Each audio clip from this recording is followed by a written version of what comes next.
Oh hi there, do you like a good mix of basic maths and unga bunga? Then Warrior might just be the job for you. Let me just... Huh? What you want? You want no way of Warrior? Then you come to right place. Me teach you how to be best Warrior.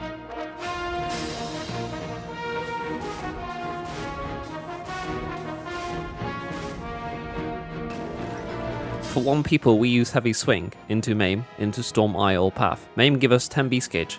We come back to Beast Gauge later. Storm Eye give 10 Beast Gauge, and buff that make our damage bigger for 30 second, but can do also stack to 60 second. Path give us 20 Beast Gauge. We can do Path if we already have 31 or more second on Storm Eye buff. If our Storm Eye buff 29 second or lower, we can use Storm Eye. For 3 or more people, we do Overpower into Mithril Tempest, which give us same buff from Storm Eye and give us 20 Beast Gauge. We also have Tomahawk if we need to do range attack. Also do be good for pulling enemy. We should do only Tomahawk as range attack if by the time we get back to enemy our GCD finish rolling. GCD mean global cooldown, it's the thing that roll every time we do weapon skill. We also do OGCD, that mean off global cooldown or abilities that have independent cooldown.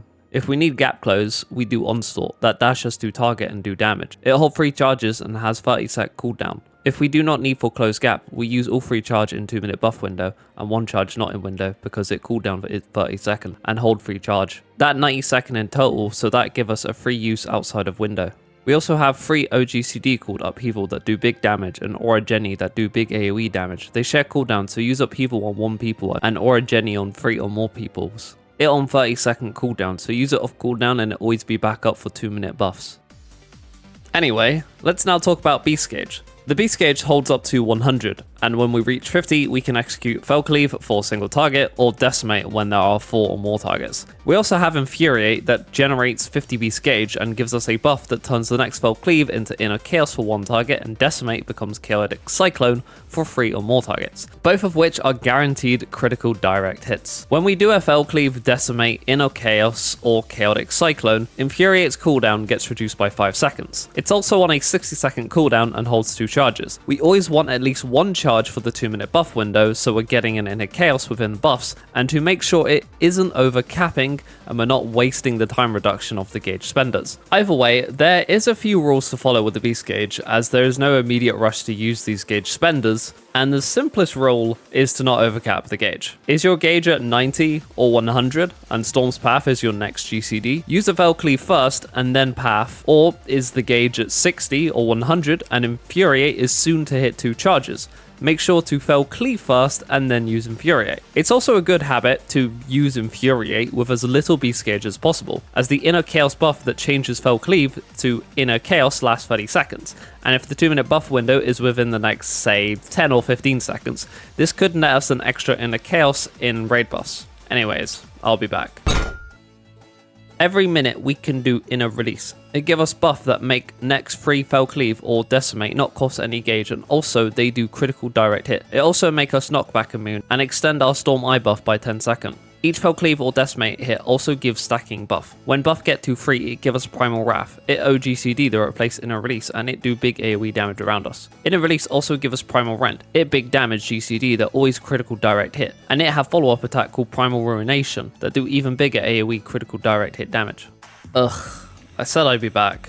Now then. Because Inner Release gives us 3 hits of Fell Cleave, and Fell Cleave reduces the time of Infuriate, we want to make sure our second charge of Infuriate timer is around 22 seconds if we have 50 gauge, or 30 seconds if we have 60. If the timer is looking like it'll be shorter, then spend that gauge and use Infuriate before the 2-minute buff window, and try to carry the Inner Chaos into buffs if your gauge will allow it. This will not only potentially gain us an extra Inner Chaos in the buff window, but also prevent our Infuriate from overcapping. Because raid buffs have been standardized to 20 seconds, this gives us 8 GCDs within the 2-minute buff window. In an ideal world, those GCDs will include 3 Inner Release Fell Cleaves, Primal Rend, Primal Ruination, 2 Inner Chaoses, and 1 normal Fell Cleave. But the 2 Inner Chaoses isn't always possible, and sometimes we'll have to replace 1 Inner Chaos with a filler GCD. Ideally another Fell Cleave, or in the worst case scenario, a combo action. There are a few ways about this, so we'll talk about them. Before entering Inner Release, make sure to have 50 gauge and use Infuriate after your last Inner Release Fell Cleave. You should only do this if your second charge of Infuriate is over 30 seconds, or you'll end up overcapping your Infuriate charges. If this isn't an option, then empty your gauge first,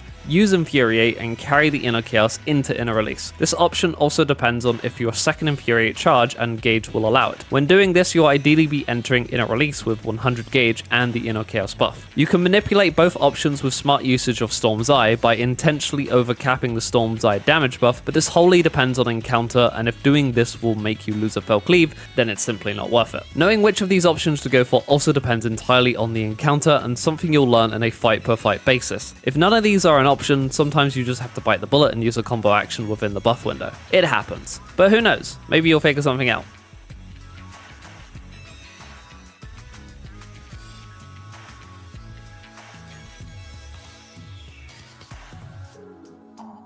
Either way, I'm gonna rest a little. We now go over defensives. Rampart. This on 90-second cooldown and reduce 20% damage on us and also make healed 15% good on us for 20 seconds. Reprisal. This on a 60-second cooldown and make do nearby enemies 10% less damage for 15 seconds. This good on that damage that our friends can't avoid. Healers thank us for this, just make sure to not touch Reprisal with friend co-tank. Thrill of Battle, this on 90-second cooldown and it gives us 20% more health and heal the amount we got. It also make heal on us 20% longer and it lasts 10 seconds. This worked well with Equilibrium, which on 60-second cooldown and it heal us for big amount and give us a regen for 15 seconds. Damnation, this on 2-minute cooldown and it gives us 40% damage reduction and it also do damage back to attack it if they do physical attack. This lasts 15 seconds and not only make Damnation good mitigation but also good cooldown for doing big damage. It also give regen for 15 seconds the first time we get hit or Damnation effect expire. This regen also affected by Rampart and Thrill of Battle.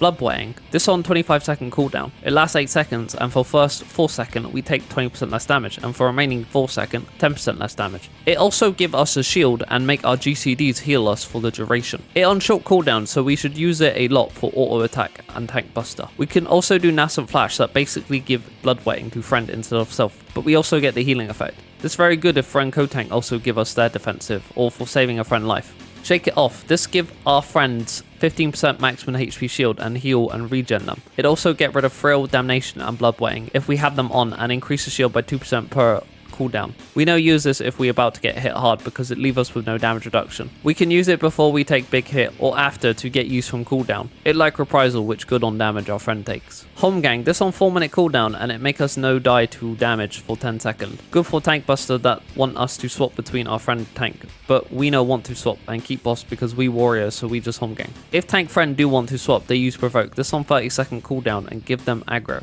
And we do Shock, this on 2-minute cooldown and it give target 25% of our aggro. We make macro that always target tank friend so we can less think. We also drop Defiance. This are tank stunts that generate enmity. We use this when we have aggro and switch it off when off tanking, but sometimes it's good to keep on even when off tanking, so tank buster that target second and aggro target us and not squishy friend. We also have Low Blow and Interject. Low Blow on 25-second cooldown and stun target, but it no work on boss enemy, but it do work on enemy in dungeon pool. Good when enemy do big AoE and we no want to avoid. Interject is on a 30-second cooldown and it interrupt target cast if it can be interrupted, which it indicate by color or cast bar. Not many of these, but if we see them, we want to use Interject because it's no good if these go off. Final ability is Arm Length. This on 2-minute cooldown and give 20% slow for 15 seconds to attack it if they do physical attack. This very good mitigation in dungeon pool. It also negate knockback, so we can use this if we no want to be knocked back by mechanic. It lasts 6 seconds. Well, that was a nice rest. I assume you're now familiar with what all your kit does, but let's actually apply what you've learned in dungeons and raid instances. We'll begin with a dungeon run. Conventionally, as a tank, we'll open the pool with a Rampart and our short cooldown. In Warrior's case, Bloodwetting. But Bloodwetting is so extremely strong in dungeons due to the self-healing, we could easily just press Bloodwetting, then once Bloodwetting drops, we can press Rampart and throw in a Reprisal. And if we need some healing, we can use Thrill of Battle and Equilibrium. That will give us a huge regen, which will take care of the healing until Bloodwetting comes back up.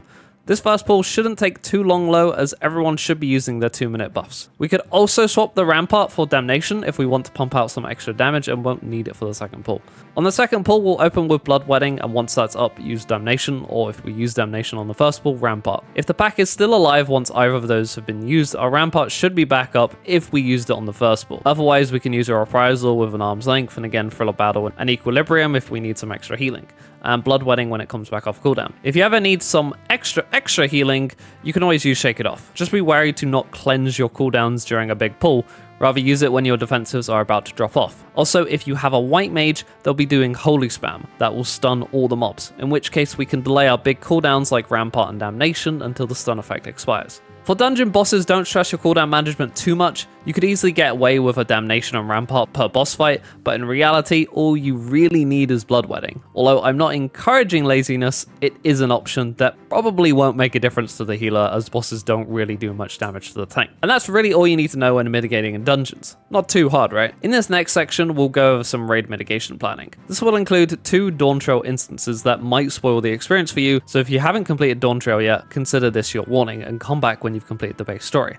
Either way, we'll begin with Valagamanda. The first real instance of tank damage is Mountain Fire. This places a tank busted tower that the tanks need to alternate taking. This lasts a little over 20 seconds and does some serious damage to the tanks, although it doesn't happen until over 60 seconds into the fight, so it's definitely worth using a few Bloodweddings before this point to mitigate and heal through auto attack damage. Once we get to Mountain of Fire, we ideally want all of our defenses ready. I take the first hit with Rampart, Thriller Battle, and Bloodwedding. Really, I should have also used Equilibrium here to maximize the heal and regen from Rampart and Thrill's increased healing, but I felt like I didn't need it until later. But something to keep in mind. Equilibrium is a flexible cooldown after all. Then I wait until my co-tank takes the next hit, and when it's my turn, I pop Damnation. At this point, Rampart is still running, so my damage reduction on this hit is pretty insane, and Rampart snapshots my Damnation regen. Then again, wait until my co-tank takes their first hit, and then I use a Reprisal with my Damnation still running. This Reprisal's intention was to catch my last TB hit, but also my co-tank's final hit TB as well. But they just overlapped it anyway.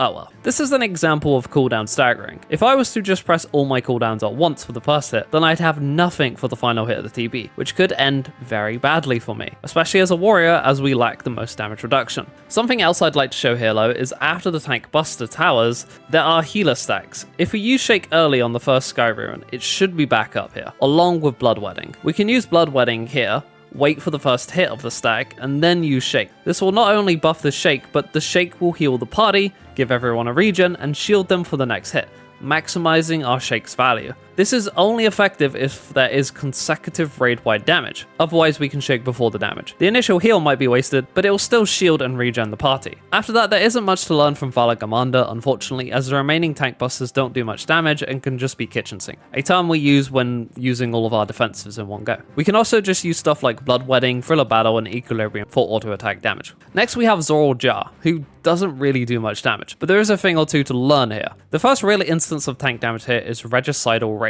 This spawns 2 tethers that must be intercepted by the tanks and mitigated as they do heavy damage, but it's really early into the encounter and 1 instance of damage, so we can just kitchen sink this. After which we'll use a Shake. This means we not only get value from our defensives on ourselves, but also effectively use them to buff Shake for the upcoming raid wide. There's not another instance of damage here, so using it early to get it off cooldown and buff it with our defensives is the play here.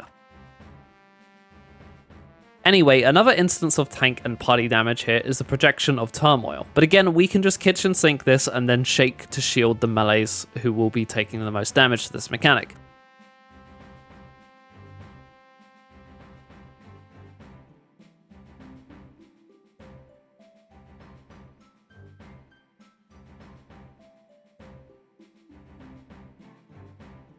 There's also a tank buster straight after this mechanic that wants the tanks to swap, as it's 3 hits and each hit gives a magic vulnerability for a short while, but we're a warrior, so we just use Holmgang, and on the 3rd hit we'll heal ourselves back up with Bloodwedding and Equilibrium. The final thing to learn from this fight is on the 2nd Regicidal Rage and Projection of Turmoil. These 2 mechanics are very close together, but not close enough to carry over defensives to one another, so we have to spread our cooldowns out here. How you do this is really up to you. I like to use Rampart and Bloodwedding for the Regicidal Rage, and then save Damnation and Thriller Battle for the Projection of Turmoil, as I feel it hurts more. But you could easily swap the Rampart and Damnation around, and the Thriller Battle is also quite interchangeable as well. The important thing here is just having a good spread of defensives for both instances of damage.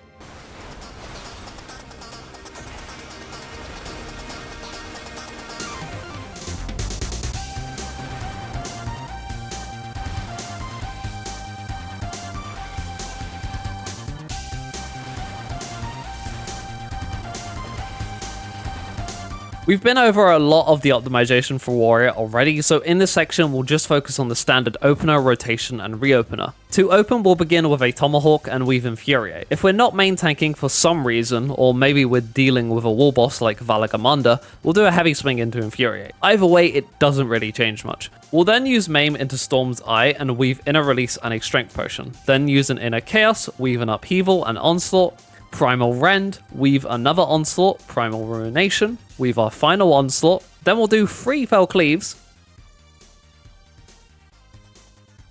weave Primal Wrath and Infuriate into Inner Chaos, and we'll do a heavy swing into Maim and finish with a Storm's Path.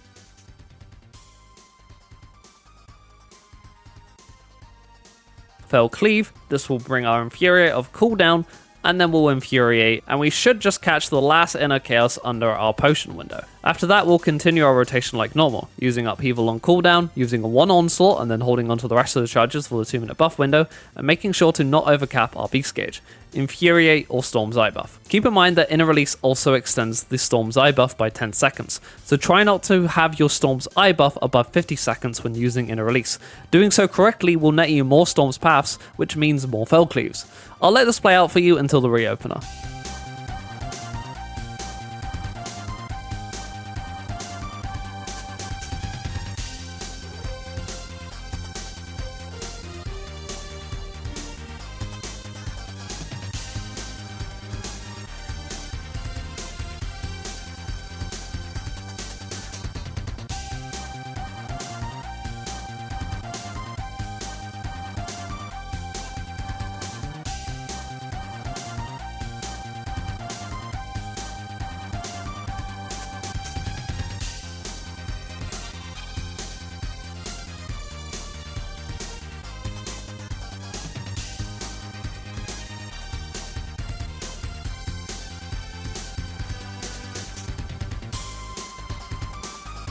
Now the reopener should be coming up. We'll want to have at least 50 gauge before entering Inner Release. And the goal here is 3 Inner Release Fell Cleaves, Primal Rend, Primal Ruination, 2 Inner Chaoses, and 1 filler GCD, ideally being a Fell Cleave. Again, the 2 Inner Chaoses here isn't always possible, so sometimes you just have to opt in for entering Inner Release with 100 gauge to get 2 filler Fell Cleaves, or if that's not possible, 1 Fell Cleave and a combo action.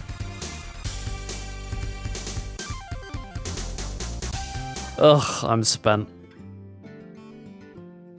For stat, we go skill speed to meet specific threshold. We're not aware of what is best GCD time yet and could be fight specific, but 2.5 is slow and slow is good. After we meet wanted GCD time, we go critical hit because it make our damage big. Then we get as much direct hit as we can because it also make our damage go big. Determination is good too, but only if we waste too many direct hit point, and tenacity it bad stat.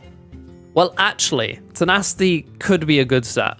It weighs about 80% of Determination's damage value and reduces damage by a fair amount if we stack it. It could be good for early progression and ultimate raiding, but this is Final Fantasy XIV where damage output is the name of the game, so who really knows until we know. I'm not going to cross it out entirely, but I'm also not going to encourage melding it unless you're a cheap ass and you don't want to spend money on crit and direct hit melds. That said, don't be surprised if you see any best in slots or future best in slots with the odd tenacity meld, due to diminishing returns on stats. A single tenacity meld over determination could potentially be better, but leave that to the math nerds and just follow what they say on the best in slots. Really, all I'm saying is to just trust their judgment if you do see that weird one singular tenacity meld. Either way, my math enthusiastic friends, that is everything you need to know to become the greatest pink passing warrior ever. And remember, when the math is not mathing, just resort to Unga Bunga or something like that. Anyway, check out these math enjoying individuals that support me through Patreon. They are very cool, and you should totally check out the link in the description below to be a part of the cool club. With that said, like, comment, subscribe, and goodbye.